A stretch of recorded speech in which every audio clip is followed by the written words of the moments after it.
Olá, eu sou a Carolina Rodrigues, repórter da DBO, e vou apresentar mais uma edição do Revista DBO em Foco, programa que leva até você as principais reportagens da revista impressa. Esse espaço é dedicado a entrevistas exclusivas com consultores, pesquisadores e especialistas sobre os mais importantes temas da pecuária nacional. Tudo para que você fique ainda mais por dentro do conteúdo da DBO. Obrigada pela presença através dos canais de comunicação Portal DBO, Instagram e YouTube. Nessa edição, vamos falar sobre a IATF e como o produtor pode utilizar essa ferramenta maravilhosa de reprodução para conseguir mais quilos de bezerro desmamado por vaca exposta, um conceito econômico cada vez mais difundido por técnicos no país e no setor de cria. Esse foi o tema da nossa reportagem de capa do especial de genética e reprodução da DBO.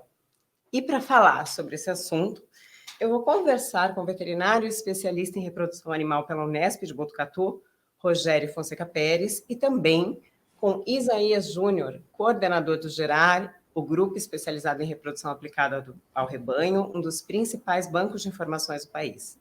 De 2007 a 2020, foram 8 milhões de protocolos de IATF, com uma média de prenhas acima de 50%, exatamente 51,7%.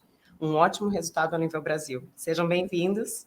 Muito obrigado pelo convite. É um prazer estar aqui com vocês para falar desse tema tão relevante para a pecuária. E espero que tenhamos uma prosa boa aí de reprodução, de IATF, um tema tão relevante. Isaías, eu começo por você. O GERAR, ele reúne hoje técnicos de diferentes regiões e mostra a capilaridade da IATF no Brasil, né? Qual a média de prenhez das fazendas hoje líderes dentro do grupo e o que essas fazendas fazem em comum para atingir esses índices? Se nós analisarmos os dados do GERAR somente desse ano, nós recebemos informações de mais de 500 municípios onde tem pelo menos uma fazenda que fez IATF no Brasil, de todas as regiões, de norte, sul, leste e oeste. Então, mostra que realmente a tecnologia vem crescendo, tem potencial enorme ainda de crescimento, porém ela vem crescendo e tem uma capilaridade enorme. Se nós olharmos os resultados desse ano e considerarmos apenas a IATF1, excluindo as ressincronizações, nós temos uma taxa de prenhez de 53%. E considerarmos as ressincronizações, esse resultado naturalmente cai um pouco. No nosso caso, desse ano, caiu para 52%. O resultado que a gente considera muito importante, um resultado muito bom. Se olharmos as fazendas que tiveram melhor desempenho, melhores resultados, elas tiveram 20 pontos percentuais a mais de prenhez, de fertilidade, na primeira IATF, quando comparado às fazendas com resultado inferior, em todas as categorias, novilhas, primíparas, secundíparas e multíparas. Então, são fazendas que, por exemplo, têm um resultado de 60%, enquanto fazendas com resultado inferior têm resultado de 40%, 20 pontos percentuais. E o que elas têm de diferença, essas fazendas, né? Eu costumo dizer que essas fazendas, com certeza, têm um planejamento melhor de todo o trabalho da IATF, que, na minha opinião, é um gargalo importante que deve ser considerado por todas as propriedades. E qual o planejamento que seria esse? Dos pilares, dos principais pilares que influenciam os resultados da reprodução da IATF, e só vou relacionar 8, que, na minha opinião, são os principais, que é protocolo, sêmen, inseminador, manejo, nutrição, sanidade, genética e capital humano. Então, são os pilares que a gente pode de cada pilar desse para tentar entender um pouco melhor o planejamento, porém, só citei porque são fazendas que trabalham melhor no planejamento desses pilares que influenciam diretamente os resultados. Então, na verdade, a gestão integrada é o que faz a diferença aí, dentro dessas fazendas. O resultado da IATF ele é multifatorial, vem desses pilares, e cada pilar desse tem uma série de pontos que devem ser considerados que influenciam os resultados para cima ou para baixo. Bom, agora eu vou com você, Rogério, lhe dou boas-vindas aqui na conversa. Durante a reportagem de capa, você falou muito sobre o ciclo virtuoso da cria. né? Eu queria que você explicasse um pouquinho, para quem está assistindo, esse conceito, né? E como a IATF funciona como ferramenta de produtividade dentro desse sistema.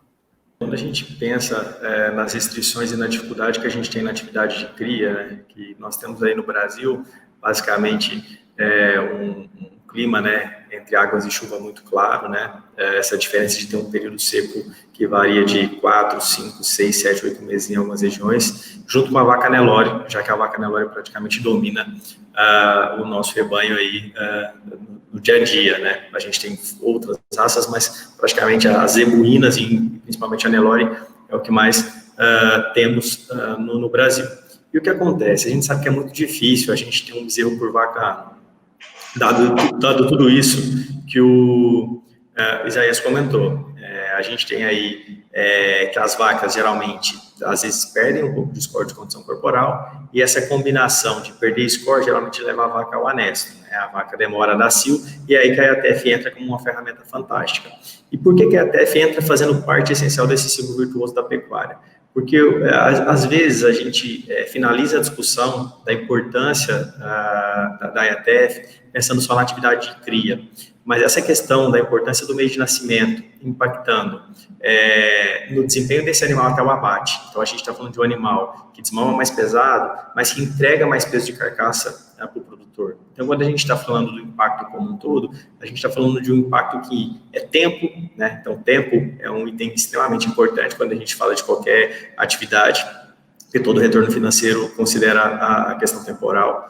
E, além disso, é um animal que consegue entregar mais no mesmo tempo, quando você quer manter o tempo igual entre os animais. Então, a IATF passa a ser uma ferramenta extremamente boa de gestão, porque você começa a controlar muitas coisas que antes não eram controladas, nas fazendas que utilizavam simplesmente monta natural. Você passa a ter gestão efetiva sobre o momento que as vacas vão emprenhar, ou pelo menos grande parte delas, quando a gente tem um índice médio, como o Isaías comentou nos dados do geral, de 53% na primeira IATF. E aí, esse impacto, ele não se restringe somente na cria, ele impacta toda a cadeia, e impactando, então, até o frigorífico, porque você começa a ter a possibilidade de colocar genética de maior qualidade, como você está investindo nessa técnica. As estratégias nutricionais para as vacas também são mais analisadas e mais bem pensadas. Então, tudo isso em conjunto traz um ciclo virtuoso da pecuária. E isso precisa de um planejamento muito melhor. Vocês finalizaram a pergunta anterior justamente falando de planejamento. Porque, muitas vezes, no momento que as vacas estão desmamando seus bezerros, é um momento que você já tem o pré-planejamento da estação, porque ela está ali desmamando seus bezerros e elas têm aí 2, 3, 4 meses ali, dependendo da fazenda, de período de descanso para recuperar o score de condição corporal e estar pronto para a estação.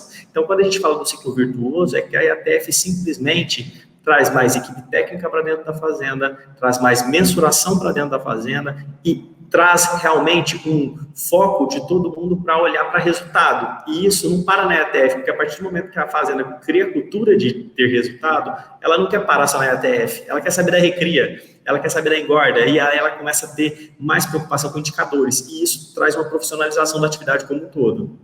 Olhando para tudo isso que você disse, o planejamento é fundamental para você ter bons resultados. Mas quando o planejamento deve começar, ou seja, quando o produtor começa o planejamento da IATF dentro da fazenda, e o que não pode faltar dentro dele, ou seja, o que faz parte do planejamento? Eu acho que um ponto importante do planejamento é que quando as vacas estão desmamando, o planejamento da próxima estação ele já tem que estar alinhado, porque as vacas vão estar ali desmamando e com um score de condição corporal que você tem que avaliar ele. E dentro disso tem a estratégia que você quer impor para a próxima estação. Por exemplo, tem fazendas que adotam monta natural, e está tudo certo, se ela tem bons resultados com essa estratégia.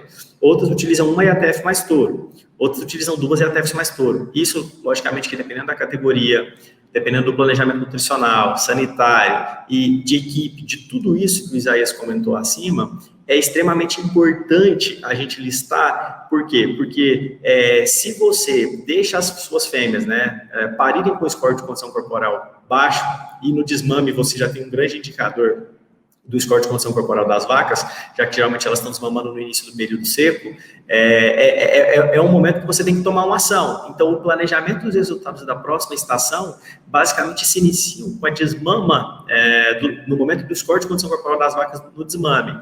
Então, quando a gente quer listar todos esses fatores, isso inicia de uma avaliação visual de score de condição corporal das vacas no desmame, de uma avaliação forrageira da fazenda para o período seco, certo? Porque as fazendas têm que ter a condição de que essa vaca recupere score, e se não houver a possibilidade de recuperação de score de condição corporal através somente do manejo de pasto, às vezes entrar com estratégia nutricional, muitas vezes é necessário entrar com essa estratégia nutricional em algumas categorias, principalmente a gente sabe nas novilhas prenhas e às vezes nas primíparas prenhas que vão virar secundíparas, que são animais mais exigentes. E a gente tem o trabalho do Rafael Carvalho, né, que fez mestrado com o professor Zequinha pela Unesp de Botucatu, que demonstra claramente tudo isso. Então, o planejamento da atividade, que é escolher a genética, o protocolo sanitário, toda a questão da equipe, no caso de quem vai usar touro, toda a questão dos exames andrológicos. Então, a gente tem todo esse tempo, que é do desmame, quando a gente está focado no score da vaca, e o restante, que está englobado na EATF, que a gente tem que definir até antes da estação, e é por isso que tem que ter um cronograma muito claro do que tem que estar pronto, porque no momento que a gente executa a estação, por exemplo, em novembro, vamos supor que a fazenda inicie em novembro, tudo isso já tem que estar muito discutido. É muito estranho quando uma fazenda, às vezes, se surpreende com um resultado negativo, porque o resultado negativo ele é previsível, de acordo com o que vinha com o score de condição corporal, a não ser em casos extremos, como caso de queimada, ou casos diferentes da fazenda, mas, no geral, é muito previsível o que vai acontecer. O que vem depois, Rogério? Tem um checklist operacional que o criador tem que ficar de olho, porque não adianta só planejar, imagino, e não colocar em prática, né? Planejar é ótimo, mas tem que colocar a mão na massa e executar, né? A execução, ela faz parte da excelência. Então, no dia a dia, a gente sabe que a IATF, ela cria um cronograma pesado, de curral, né? Porque, ainda mais em fazendas que são maiores, você às vezes pode ter manejo de 6, 7, 8, 10 lotes, né, acontecendo em um dia, 2 dias. Então, o que acontece é que a gente tem toda a questão do dia a dia, descongelador de sêmen, toda a questão dos hormônios, que tem que estar verificados, bem aplicados, lote a lote. Então, o checklist operacional nada mais do que no dia anterior estar com tudo pronto para o dia seguinte, dado um calendário reprodutivo estabelecido. E nesse calendário reprodutivo, nada mais do que um calendário mesmo, onde você tem, né, a número de pessoas que eu preciso, em qual curral, em qual dia, e esse calendário, ele é essencial. Basicamente, a gente consegue fazer esse calendário quando você começa a ter os lotes de parição fechados, né? Então, quando geralmente a gente inicia os protocolos aí de 25 a 30 dias depois que a última vaca do lote pariu, então, isso se inicia, na verdade, na formação dos lotes. Formamos os lotes,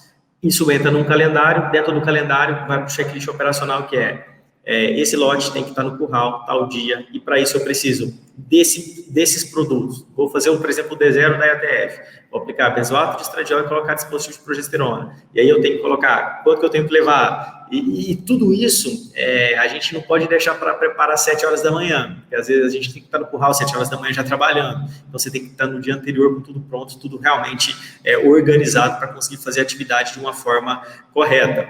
E é muito importante que isso não fica ligado somente aos itens de curral, porque às vezes a gente vê em fazendas que erram muito, porque elas ficam muito focadas nos manejos do curral e esquecem do que está acontecendo ao redor. Rogério, e tem outro ponto importante, né? Que quando acontece a estação de monta, não está acontecendo só IATF.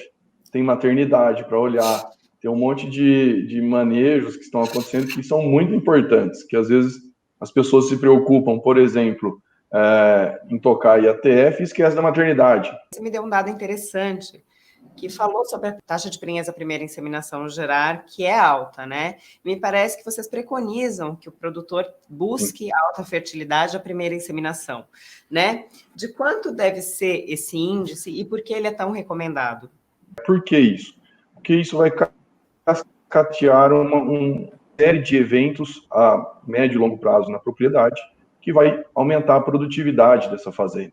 Então, as vacas emprenhando rápido dentro da estação de monta, tendo uma boa fertilidade na IATF1, respeitando sempre o período da estação de monta, no ano subsequente, são vacas que vão parir primeiro, parindo primeiro vão desmamar bezerros mais pesados, e isso aí gera uma infinidade de benefícios.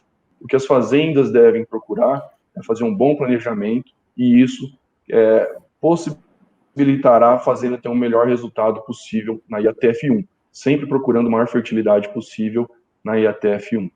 Eu conversei com alguns produtores que buscam melhorar esse índice na primeira inseminação, né? E eles me garantiram que as precoces têm maior perda gestacional à primeira IATF quando comparada às fêmeas das demais categorias, né? E vocês percebem isso dentro do Gerar? Com certeza, percebemos isso nas fazendas do Gerar. A gente conversa com muitos profissionais, muitos pecuaristas. O Rogério tem uma experiência muito grande também com essa categoria, e todas as fazendas têm o mesmo problema, que é uma alta perda de gestação. O que leva a essa perda de gestação? Com certeza é multifatorial, estudos precisam ser feitos, nós estamos trabalhando para tentar entender estratégias que possam diminuir essa perda de gestação. É multifatorial a perda da gestação, porém a sanidade é um ponto de atenção que as fazendas devem ficar atentas. Rogério, falando nessa questão, o Isaías tocou num ponto do protocolo sanitário, quanto ela é importante, né? E eu queria entender se existem protocolos base aí, e aí agora olhando para reprodução e nutrição, que têm sido adotados nas fazendas com médias superiores de IATF, ou seja, existe uma receita, algo que funcione, esteja funcionando bem na maioria dos casos das fazendas que têm bons índices? Carol, acho que o Isaías tocou num assunto bem importante, que é a questão de um calendário sanitário. As fazendas, geralmente, as fazendas mais organizadas, que atingem melhores números, elas têm o seu calendário padronizado. Às vezes não é uma receita, não é um padrão entre as fazendas, mas as fazendas entendem seu desafio, e o desafio geralmente ele pode ser regional, mas ela cumpre um calendário que são das doenças gerais, né, não ligadas à reprodução, e também de um calendário sanitário de doenças ligadas à reprodução. Nesse caso, as principais que a gente tem são a brucelose, que é uma vacinação obrigatória, né? A gente tem a questão da leptospirose, que muitas fazendas vêm adotando de rotina, e o desafio das doenças virais, aí, né? Principalmente BR, BVD, as fazendas geralmente analisam seu desafio, e pelo menos a adoção da vacinação nas novilhas e nas vacas de primeira cria, ela tem sido adotada como um padrão, já que essas fêmeas, que são as fêmeas jovens do rebanho, o desafio sanitário para elas é maior. E então, cada fazenda escolhe geralmente os momentos corretos, mas geralmente, pelo menos as doses e reforço são feitas próximas ao início do protocolo de ATF, para que a gente tenha aí uma imunidade reforçada. Isso geralmente tem garantido, e até pelos trabalhos do Fernando Aono, que fez mestrado demonstrando essa diferença na primeira IATF de fêmeas que foram previamente vacinadas comparado às não vacinadas. Essa diferença ficou ao redor de 6, 7 pontos percentuais. Então, é muito importante a discussão desse protocolo sanitário internamente, e eu não sei os números oficiais, tenho certeza que o Isaías pode talvez trazer números melhores, mas o volume de fêmeas que têm sido vacinadas vem aumentando muito. Justamente assim, nós estamos numa condição, até na capa, né, da revista, você traz o ágio de bezerro que a gente está tendo no mercado. A gente tem esse ágio de 45, a gente tem muitos locais que o ágio está 50, 55. Então, essa nova realidade de preço de bezerro, ela traz para a gente uma responsabilidade de buscar mais resultado financeiro dentro da atividade de cria. E o protocolo sanitário, por mais que ele seja, algumas vacinas sejam caras, ele é muito barato no contexto geral da fazenda. Geralmente ele vai custar aí seus 1, 2% geral, e não é isso que vai fazer a diferença no resultado, muito pelo contrário. Eu acho que a gente tem que trabalhar de uma forma preventiva. Quando a gente vai para a nutrição, até complementando a resposta, a nutrição ela já é muito mais particular dada a condição de forragem das fazendas. Então, acaba que quando a gente fala protocolo nutricional, muitas pessoas atrelam a suplementação. E, na verdade, o nutricional, a base da nutrição no Brasil é forragem.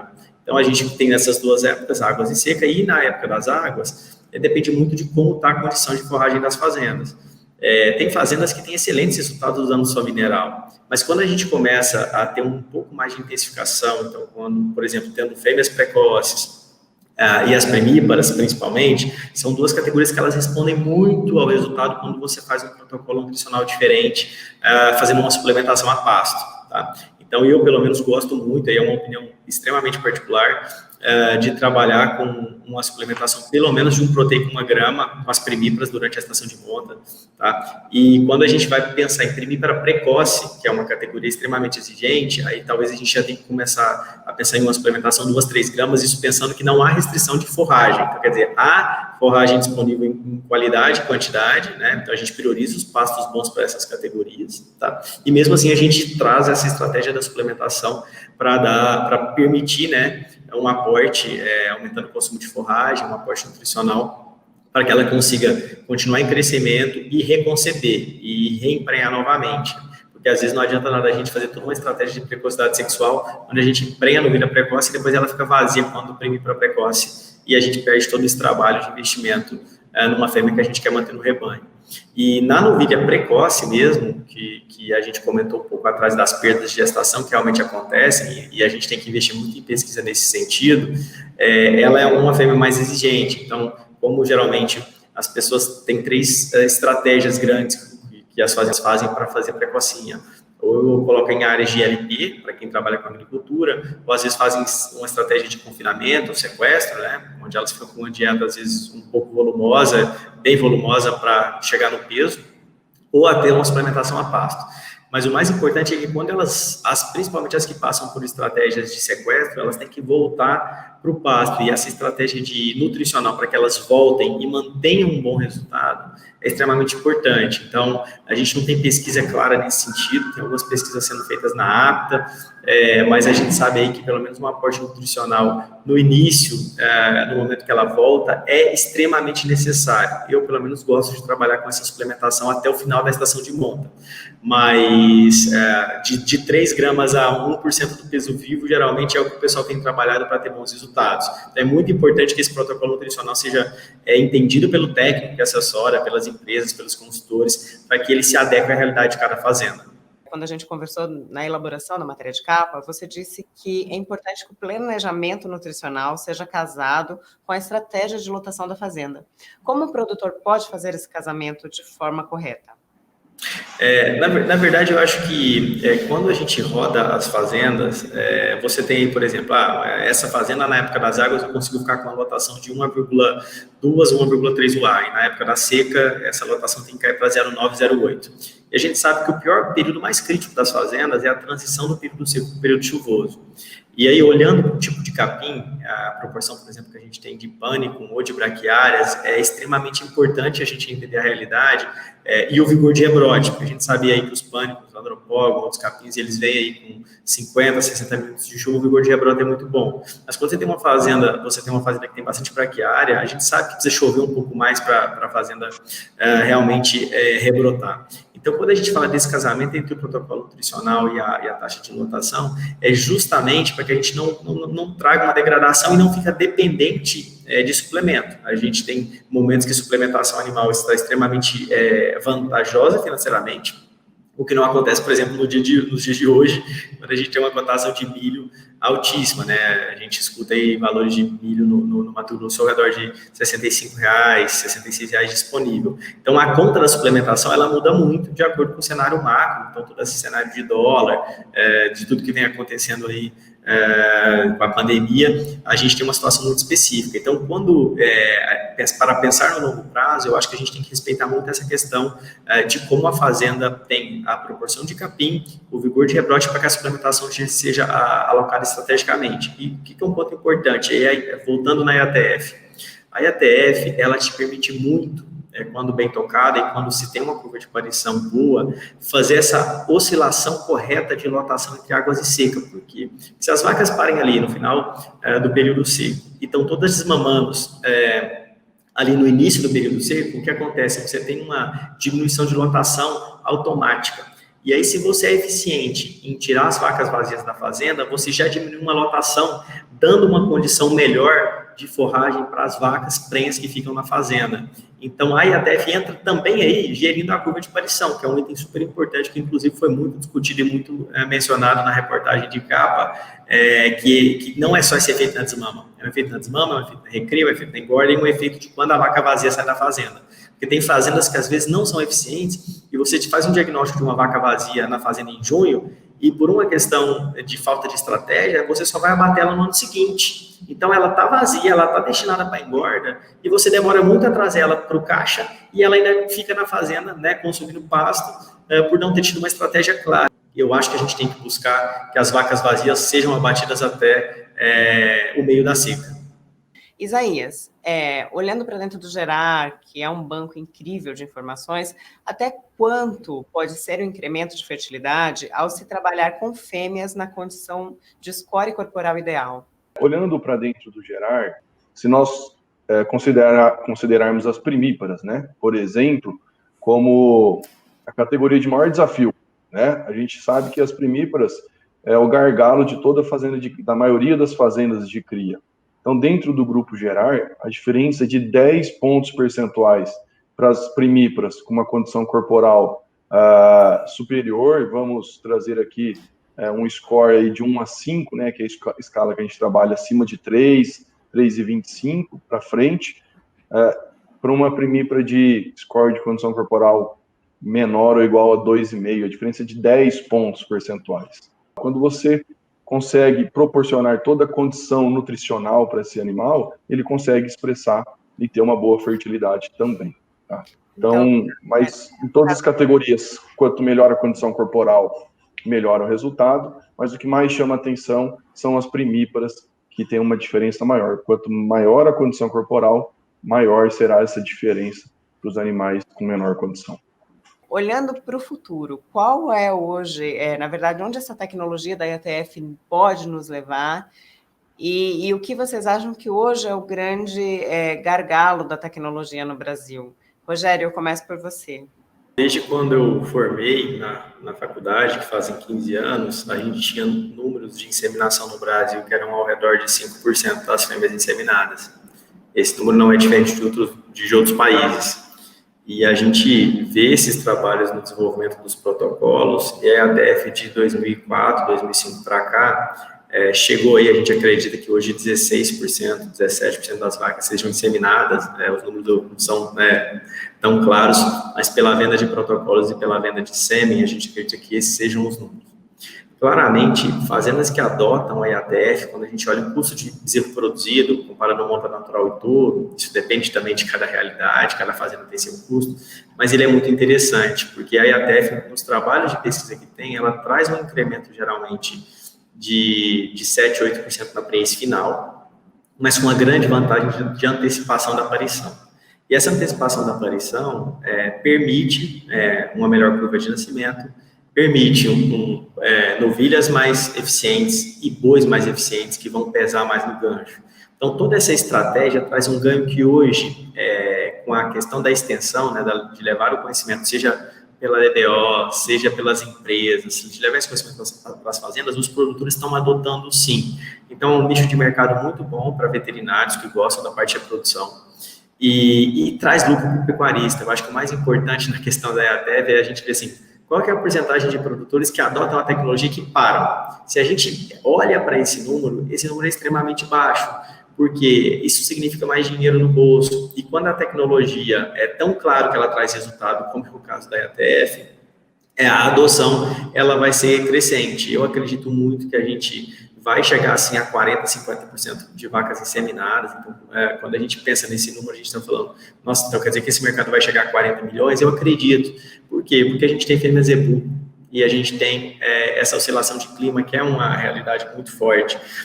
Tudo isso conspira para que, se a gente quiser ter um bezerro bacana, a gente vai ter que usar, assim, as estratégias reprodutivas. Então, eu acredito que hoje a técnica está dominada.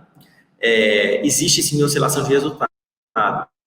Mas, às vezes, né, o resultado médio é 52, 53, e, para mim, 40% pode ser ótimo, talvez, se eu estiver no Pantanal, certo? Como ele pode ser 70%, como foi o resultado da capa da DBO, que é a média de uma pessoa que tem a estrutura em pivô.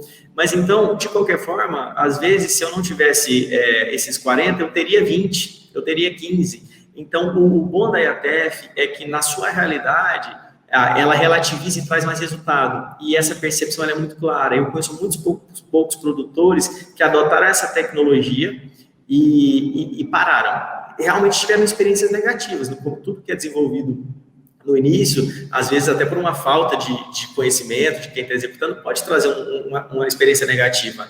Mas a tecnologia está muito dominada hoje. A gente tem excelentes veterinários de campo que fazem bons trabalhos.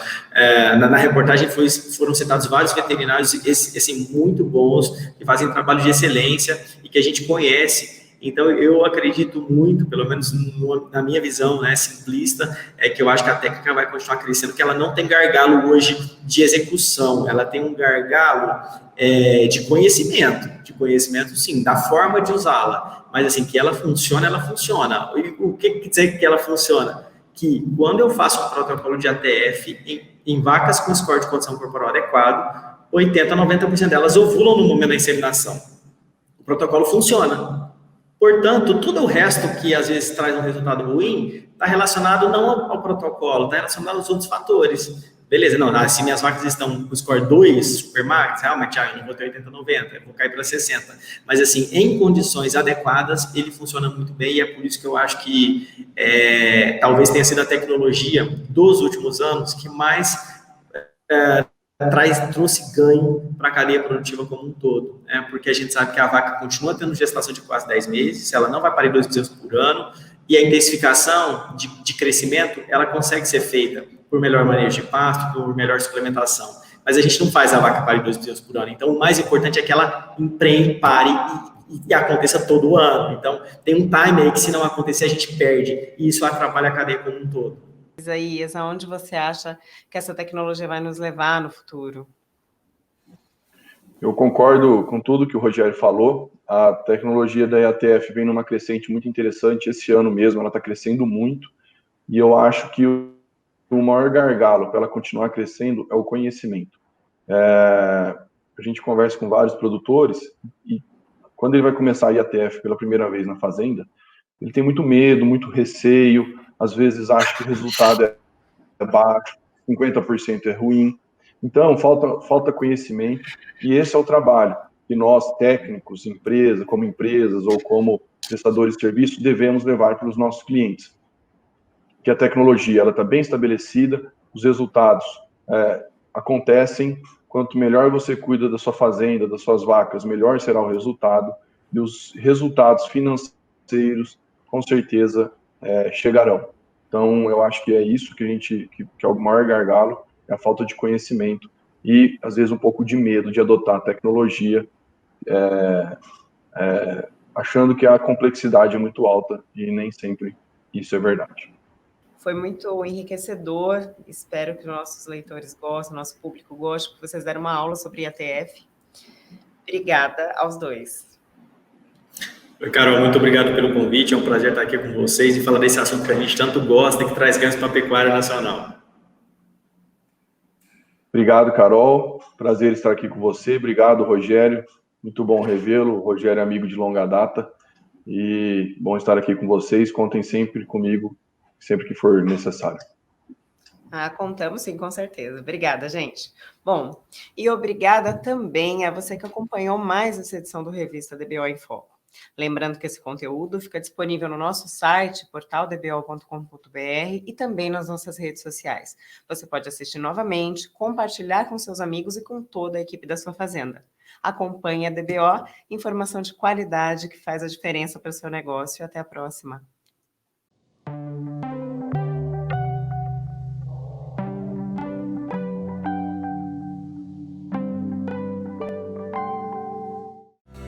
Impresso ou digital?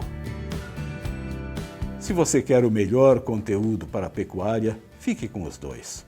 Tenha sempre seus exemplares da DBO à disposição, no escritório, na caminhonete ou ao alcance de seus colaboradores na fazenda.